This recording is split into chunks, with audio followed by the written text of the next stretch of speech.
Good morning दोस्तों जैसा कि हमने लास्ट वीडियो में जो चैप्टर पढ़ा था प्रोनाउन का, और हम आ गए थे ना, वो किस प्रोनाउन पर आ गए थे? रिफ्लेक्सिव प्रोनाउन हमने पढ़ लिया।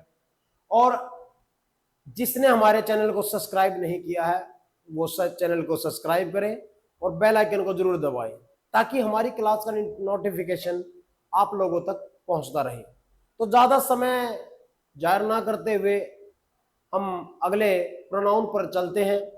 दोस्तों, अगला जो प्रोनाउन है वो होगा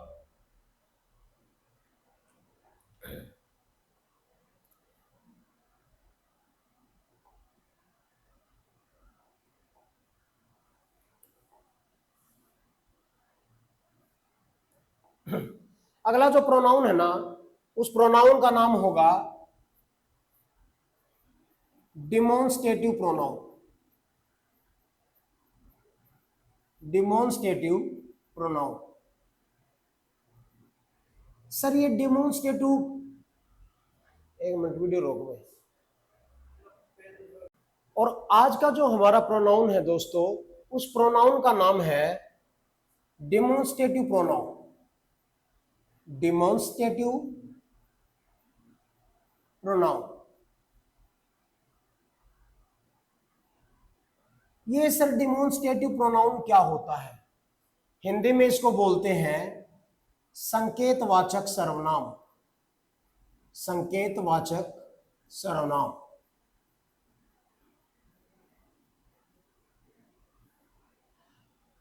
मैं इसका आपको कुछ बेसिक सी बातें बताता हूं।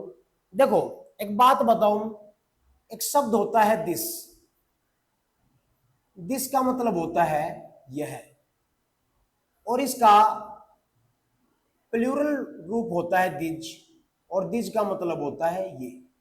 दिस सिंगुलर होता है और दिज इसका प्लूरल रूप होता है।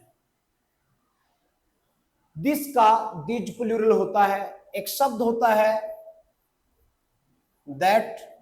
दैट का मतलब होता है वह, ये सिंगुलर होता है, और इसका प्लूरल होता है दोज।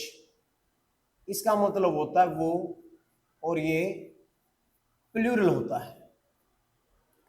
दोस्तों, सिंगुलर को एक वचन बोलते हैं, प्लूरल को बहुवचन बोलते हैं। यहां पर मैं आपको एक बात बता देता हूं।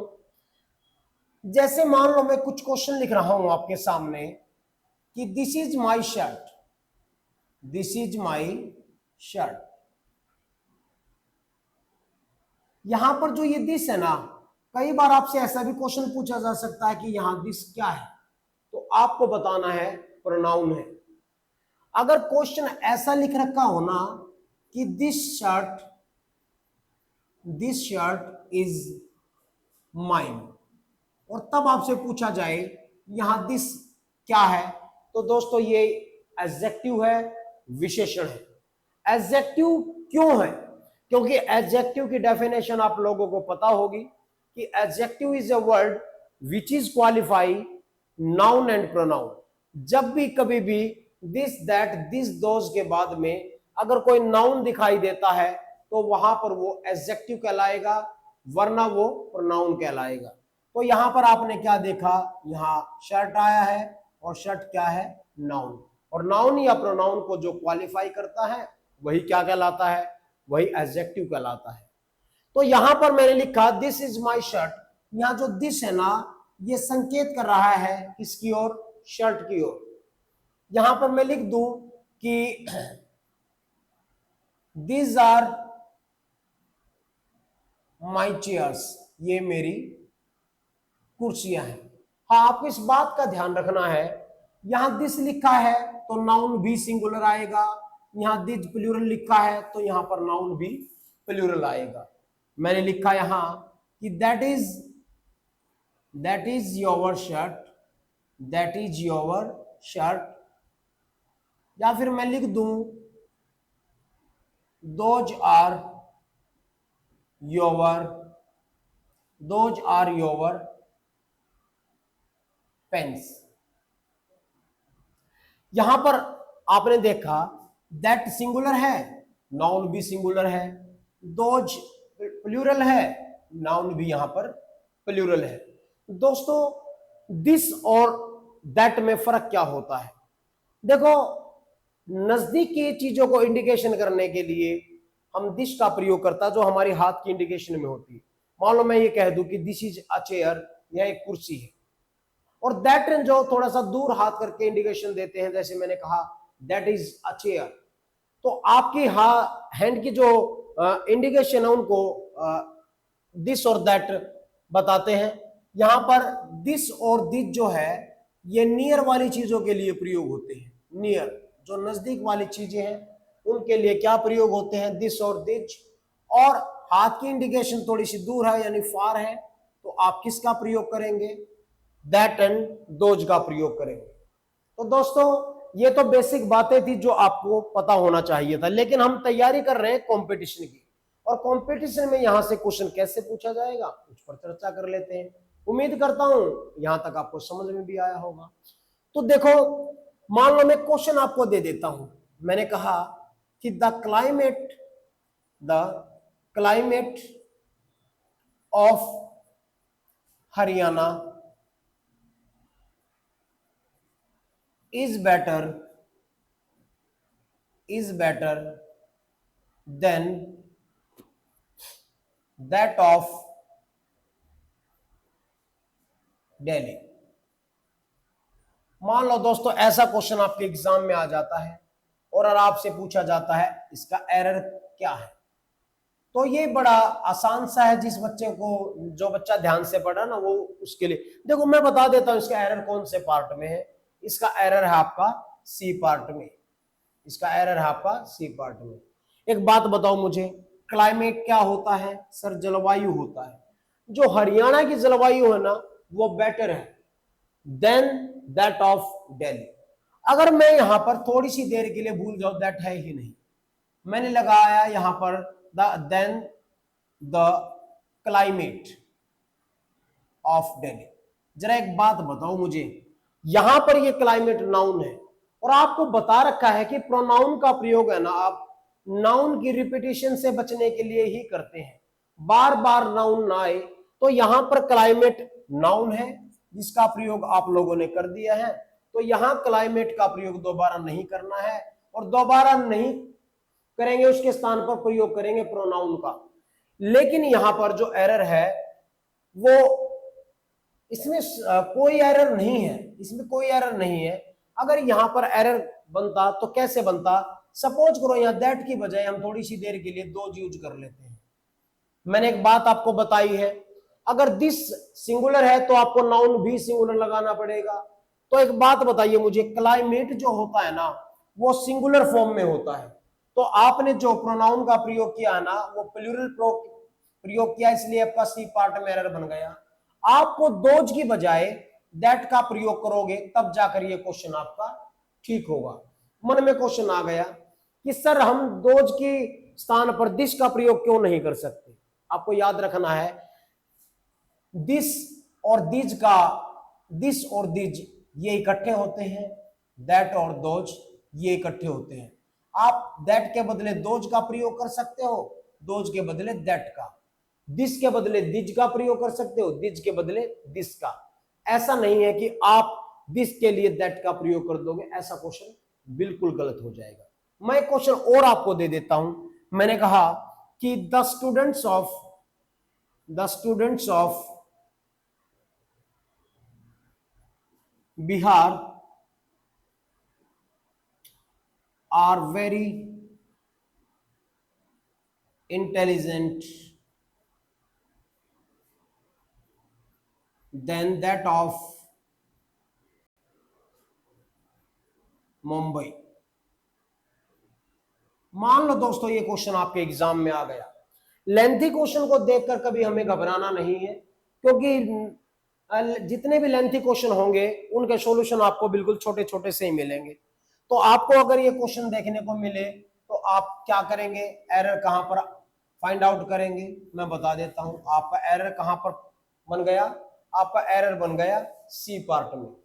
तो प्यारे दोस्तों, तो मैं आपको बताता हूं यहां एरर क्यों बना। आपने क्या देखा, यहां स्टूडेंट्स आए हैं, स्टूडेंट्स ये प्लूरल फॉर्म है। ये कौन सी फॉर्म है भाई? ये प्लूरल फॉर्म है। The students of Bihar are very intelligent than that of Mumbai. तो प्यारे साथियों, यहां पर स्टूडेंट्स जब प्लूरल है तो यहां पर प्रोनाउन भी क्या आएगा? प्लूरल आएगा, दैट नहीं आएगा। दैट की बजाय आप किसका प्रयोग करेंगे? दोज का प्रयोग करेंगे, और तब जाकर आपका क्वेश्चन ठीक होगा। उम्मीद करता हूं ये डेमोन्स्ट्रेटिव प्रोनाउन आपको समझ में आया होगा। अब बात कर लेते हैं हम नेक्स्ट प्रोनाउन पे, जिसका नाम होगा इंटरोगेटिव प्रोनाउन। जिसका नाम क्या होगा? Interrogative pronoun. सर ये इंटरोगेटिव प्रोनाउन क्या होता है? अभी बात कर लेते हैं। इंटरोगेटिव प्रोनाउन हिंदी में इसको बोलते हैं प्रश्नवाचक सर्वनाम।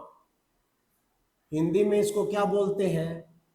प्रश्नवाचक सर्वनाम बोलते हैं।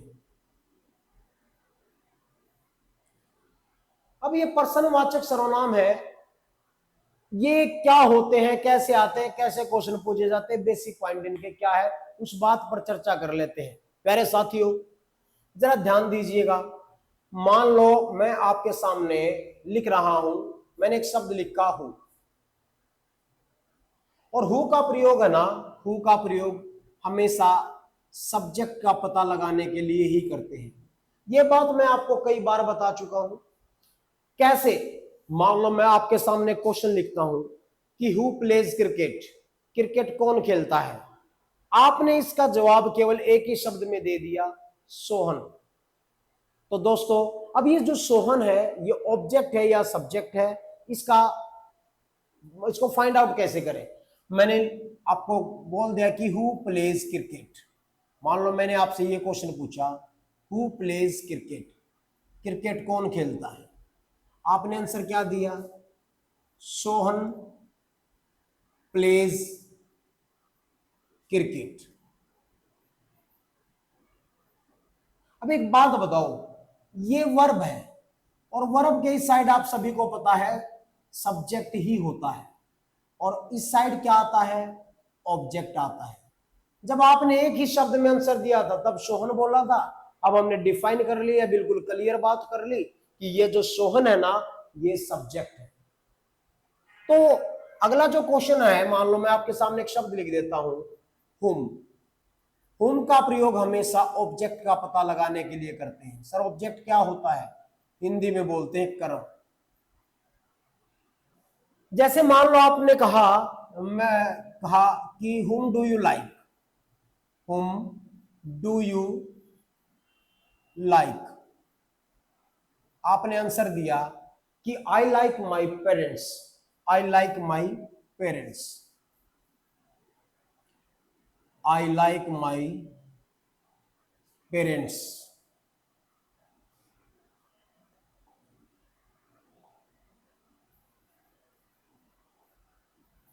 अब एक बात बताओ, ये वर्ब है, ये सब्जेक्ट है, और ये क्या है? ऑब्जेक्ट है, कर्म है। Whom do you like, आप किसे लाइक करते हैं? आपने कहा माई पेरेंट्स, और माई पेरेंट्स यहां पर किसका काम कर रहा है? ऑब्जेक्ट का काम कर रहा है। उसी प्रकार अगर कभी आप वैन देख लेते हो तो वैन का पता किसी टाइम को पता लगाने के लिए करते हैं। वेयर आ जाए तो वेयर का यूज हम प्लेस का पता लगाने के लिए करते हैं। मान लो यहां पर हाउ मैनी आ गया, हाउ मैनी का यूज जो हम करते हैं वो संख्याओं का पता लगाने के लिए करते हैं, यानी नंबर। और हाउ मच आ जाए, हाउ मच आ जाए तो इसका यूज क्या क्यों करते हैं हम? यहाँ क्वांटिटी का पता लगाने के लिए, क्वांटिटी का पता लगाने के लिए करते हैं। तो दोस्तों इन बातों का आपको ध्यान रखना है। ये वो बेसिक सी बातें हैं जहां तक आपको पता होना चाहिए। और अब यहां से क्वेश्चन आएंगे कैसे, उसके ऊपर हम चर्चा कर लेते हैं। उम्मीद करता हूं जितना भी मैं पढ़ा रहा हूंगा, अगर आपको एक बार देखने से वीडियो ना समझ में आए ना तो आप उसको स्पीडोमीटर पर लगाकर दोबारा देख सकते हैं। और इस चैप्टर को पूरा होने के बाद हम इसकी एक्सरसाइज भी करेंगे, हम इसकी एक्सरसाइज भी करेंगे भैया। तो यहां पर क्वेश्चन पूछे कैसे जाएंगे, उस पर चर्चा कर लेते हैं, जरा ध्यान दीजिएगा। मान लो एक क्वेश्चन आपसे पूछ लिया कि who is your father, who is your father in this crowd, in this crowd. मान लो ये क्वेश्चन आ गया आपके एग्जाम में और आपसे पूछ लिया कि भैया इसमें कोई एरर है क्या, इसमें कोई एरर है क्या जी। मान लो एक क्वेश्चन और दे देता हूं मैं आपको कि who of the servant, who of the servant do you want.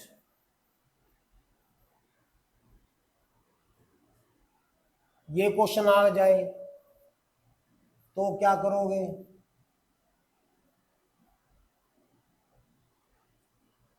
एक क्वेश्चन और दे देता हूं मैं आपको। मैंने कहा कि whom was the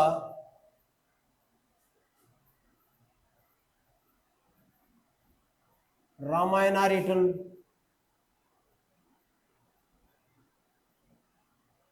ये क्वेश्चन भी आपसे पूछा जा सकता है।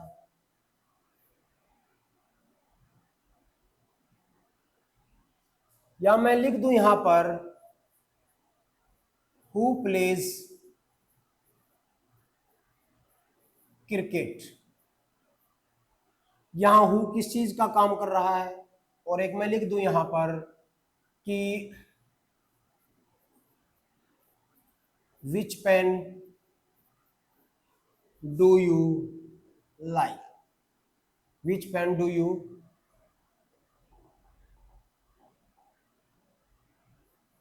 बाय। यहां विच किस चीज का काम कर रहा है। तो दोस्तों मान लो मैंने कुछ क्वेश्चन आपके सामने दिए हैं, एग्जाम की दृष्टि से काफी इंपॉर्टेंट है, जरा ध्यान से समझे। पहला क्वेश्चन कहता है कि who is your father in this crowd. अगर ये क्वेश्चन आपके एग्जाम में आ गया तो आपको इसका एरर फाइंड आउट करना है। तो मैं आपको बता दूं पहले का एरर, कभी भी आपको दो या दो से अधिक में से किसी एक का चयन करना हो ना, दो या दो से अधिक में से किसी एक का चयन करना हो तो वहां पर आपको हु का प्रयोग नहीं करना है। देखो हुई, देखो जो क्राउड है ना, क्राउड, अब क्राउड ये तो है नहीं कि एक व्यक्ति जहां खड़ा हो गया वहां क्राउड यानी भीड़ इकट्ठी हो जाएगी। पूरी भीड़ है, उसमें से कौन आपके पिता हैं। जब भी दो या दो से अधिक में से किसी एक का चयन करना हो ना दोस्तों, तो वहां पर आप ना विच का यूज करेंगे। किसका यूज करेंगे? विच का यूज करेंगे। तो यहां पर आप हु के बजाय विच लगाओगे ना, तब जाकर क्वेश्चन ठीक होगा, वरना आपका ए पार्ट में एरर है। समझ में भी आया होगा। Who of the servants do you want. दोस्तों एक बात मैं बता देता हूं, यहां पर विच ही एक ऐसा इंटरोगेटिव प्रोनाउन है जिसके बाद में प्रीपोजिशन का यूज होता है। प्रीपोजिशन आपको पता है ऑफ क्या होती है? ऑफ होता है सर प्रपोजिशन। ऑफ क्या होता है? ऑफ होती है प्रपोजिशन। और विच के ऑफ के बाद, हु के बाद कभी ऑफ नहीं आता। यहां पर क्या आता है? विच आता है, और विच के बाद हम प्रपोजिशन लगा सकते हैं। सो इसका एरर भी ए पार्ट में ही बना। तीसरा क्वेश्चन कहता है whom was the Ramayana written, और इसका एरर फाइंड आउट करना है। एक बात याद रखना भैया, अगर कभी सेंटेंस के शुरू में whom मिले तो ये सेंटेंस आपका पैसिव वॉइस में है, तो आप इसके साथ इसका एरर भी ए पार्ट में है, या इसके साथ आप बाय का यूज कीजिए। अगर ऐसा ना हो तो सेंटेंस के शुरू में हु का प्रयोग कर कीजिए, और लास्ट में हम किसका यूज कर देंगे यहां पर इंटरोगेटिव से पहले बाय का, तब भी ये क्वेश्चन आपका राइट हो सकता है। तो प्यारे साथियों, अब आपके सामने क्वेश्चन है हु प्लेज क्रिकेट। क्रिकेट कौन खेलता है? तो यहां पर जो हु है ना, ये काम कर रहा है यहां पर प्रोनाउन का। कौन किसका? प्रोनाउन। लेकिन ये जो क्वेश्चन ना, विच पेन डू यू बाय, यहां ये जो विच है ना, यहां पर ये काम कर रहा है एडजेक्टिव का, यहां पर ये काम कर रहा है एडजेक्टिव का, क्योंकि इस शब्द के बाद में नाउन आया है, और आपको तो पता है ना, नाउन या प्रोनाउन को क्वालिफाई करने के लिए जिन शब्दों का प्रयोग किया जाता है उसको एडजेक्टिव बोलते हैं, विशेषण बोलते हैं। तो दोस्तों ये था हमारा इंटरोगेटिव प्रोनाउन। आज के लिए हम इतना ही पढ़ेंगे और अगली वीडियो में मिलते हैं इसी कंटेंट के साथ। आपका प्यार हमारे साथ बना रहे। जय हिंद, जय भारत।